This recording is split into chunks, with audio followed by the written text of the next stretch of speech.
Welcome back to Kitchen Wisdom with Arina Photography. Pull up a chair, make yourself at home, and don't mind the flour dust. I've been knee-deep in holiday baking again. Today, I want to share one of my favorite traditions, creating a gingerbread cookie box.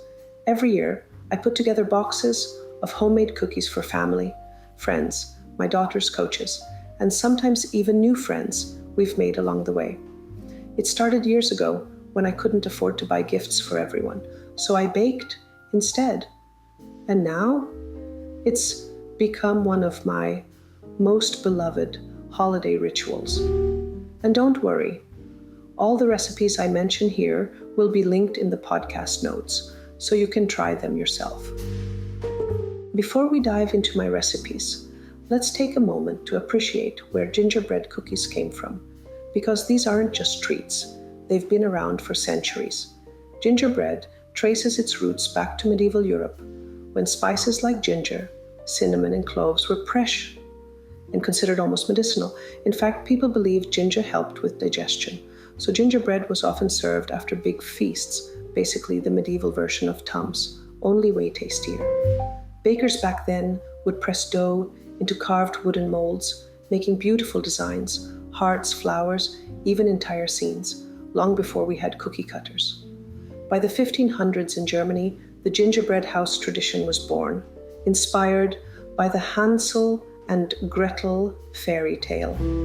And in England, Queen Elizabeth I had gingerbread men made to resemble visiting dignitaries, her version of personalized party favors.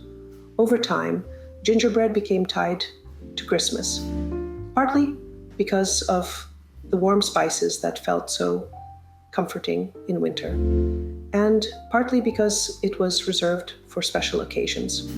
So when we bake gingerbread today, whether it's classic spice cookies or colorful red and green versions, we're carrying on a tradition that's hundreds of years old.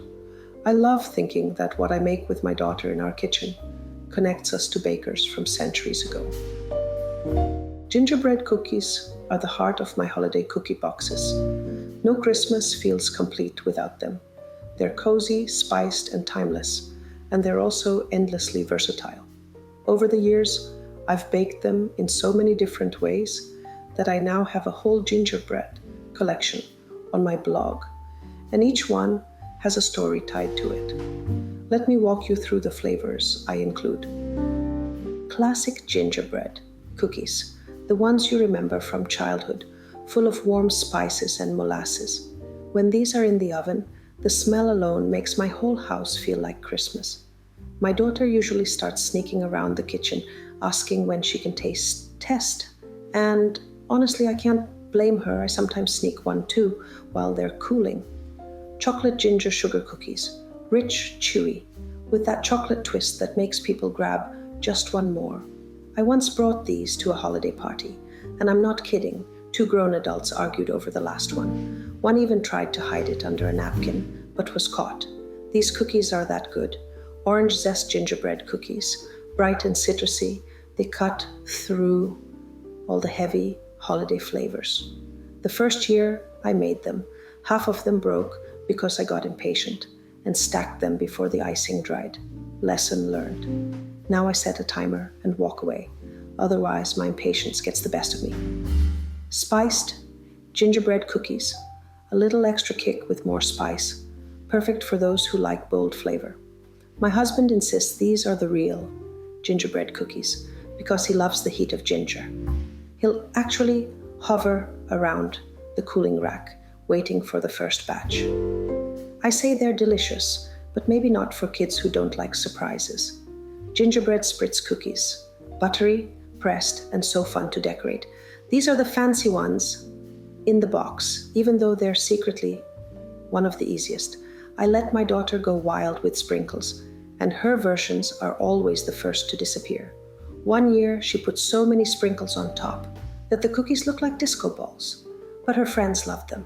Red and green gingerbread cookies, festive and colorful, tinted with food coloring to brighten up the cookie box and add that classic Christmas cheer. The first time I tried these, my daughter was thrilled because finally we had pink level excitement, but in red and green. Of course, I went overboard with the coloring and ended up with neon cookies that looked like they belonged in a comic book. Now, I tone it down so they look gorgeous next to the classic brown ones with white royal icing. These have become my go-to for adding that pop of holiday cheer, and they always get comments like, "How did you get them so perfect?" Spoiler, I didn't the first time. Each one has its own personality, and together they make the cookie box feel like a true gingerbread sampler.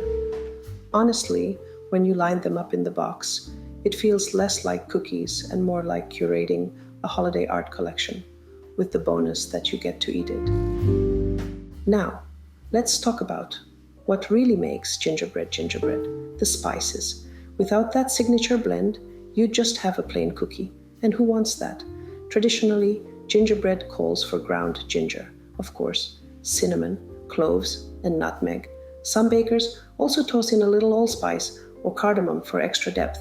It's that combination of warm, fragrant spices that fills your whole house with that unmistakable holiday smell. Now, if you don't have every spice on hand, don't panic.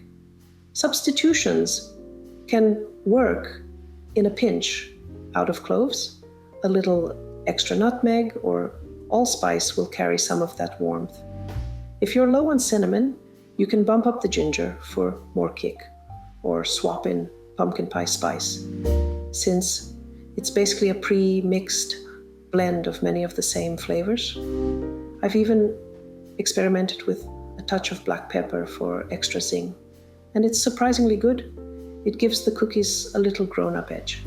The fun part is that every spice adjustment changes the personality of the cookie just a bit. More ginger makes it bolder.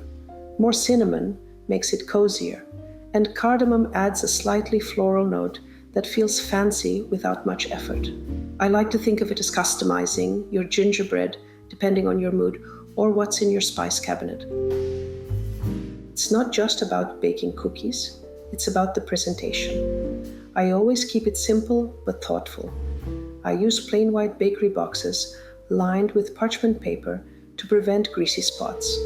Then I arrange the cookies neatly in rows, slightly leaning on one another so you can see the cookie underneath, often wrapping stronger flavors like peppermint or chocolate separately, so they don't overpower the others. For my gingerbread cookies, I love decorating with royal icing for that snowy, classic look. But I'll be honest, royal icing takes time to dry. If I'm in a rush, I sometimes switch to chocolate drizzle, which sets much faster. Either way, decorated cookies add that extra wow factor when someone opens the box. And of course, ribbons and labels make it festive. I usually go with red curling ribbon. It's simple, safe, no glitter falling into food, and it looks beautiful. I even order personalized holiday labels from Amazon to finish the look. The little details turn a simple box of cookies into a heartfelt gift. And when you put together a box with a variety of gingerbread flavors, it looks like it came straight out of Mrs. Claus's kitchen. Magical, cozy, and guaranteed to make people smile the moment they lift the lid. Every year, my daughter helps me with these cookie boxes. She loves decorating, though her idea of design usually includes way more sprinkles than necessary. But those cookies are always the ones her friends grab first, because kids know that sprinkles equal love. We've also spent weekends experimenting with different gingerbread flavors, and she still remembers each special edition we made together. One year, I thought I'd be smart and try to bake everything in 2 weeks. Big mistake. The stress nearly turned me into the Grinch. That's when I learned to start in August by planning the recipes and making freezer-friendly dough. By November, I'm baking, freezing, and slowly building my cookie stash.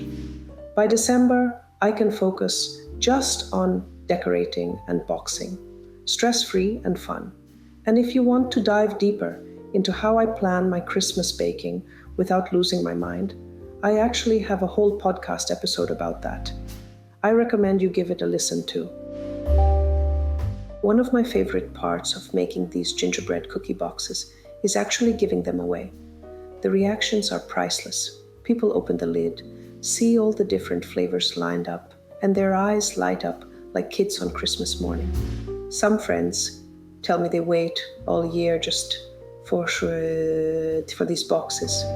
Apparently, I've set the bar too high to ever quit this tradition. My daughter's coaches always make a big deal out of getting their boxes, and her friends dig straight into the sprinkle-heavy cookies she decorated. And let's be honest, sometimes the adults hover and sneak cookies before the kids even get a chance. I've even had neighbors jokingly ask if they should reserve their cookie box in advance. That kind of excitement makes all the planning, baking, and freezer juggling worth it. So that's my gingerbread cookie box tradition. A mix of flavors, careful planning, and lots of love, plus a little chaos. If you want to try these recipes yourself, I'll leave all the links in the podcast notes. You'll find my recipes for classic gingerbread cookies, chocolate ginger sugar cookies, orange zest gingerbread cookies, spiced gingerbread cookies, and gingerbread spritz cookies, all ready for you to bake at home. If you do make a gingerbread box this year, I'd love to see it. Tag me on social media or drop me a message. I always love seeing how you bring these recipes to life.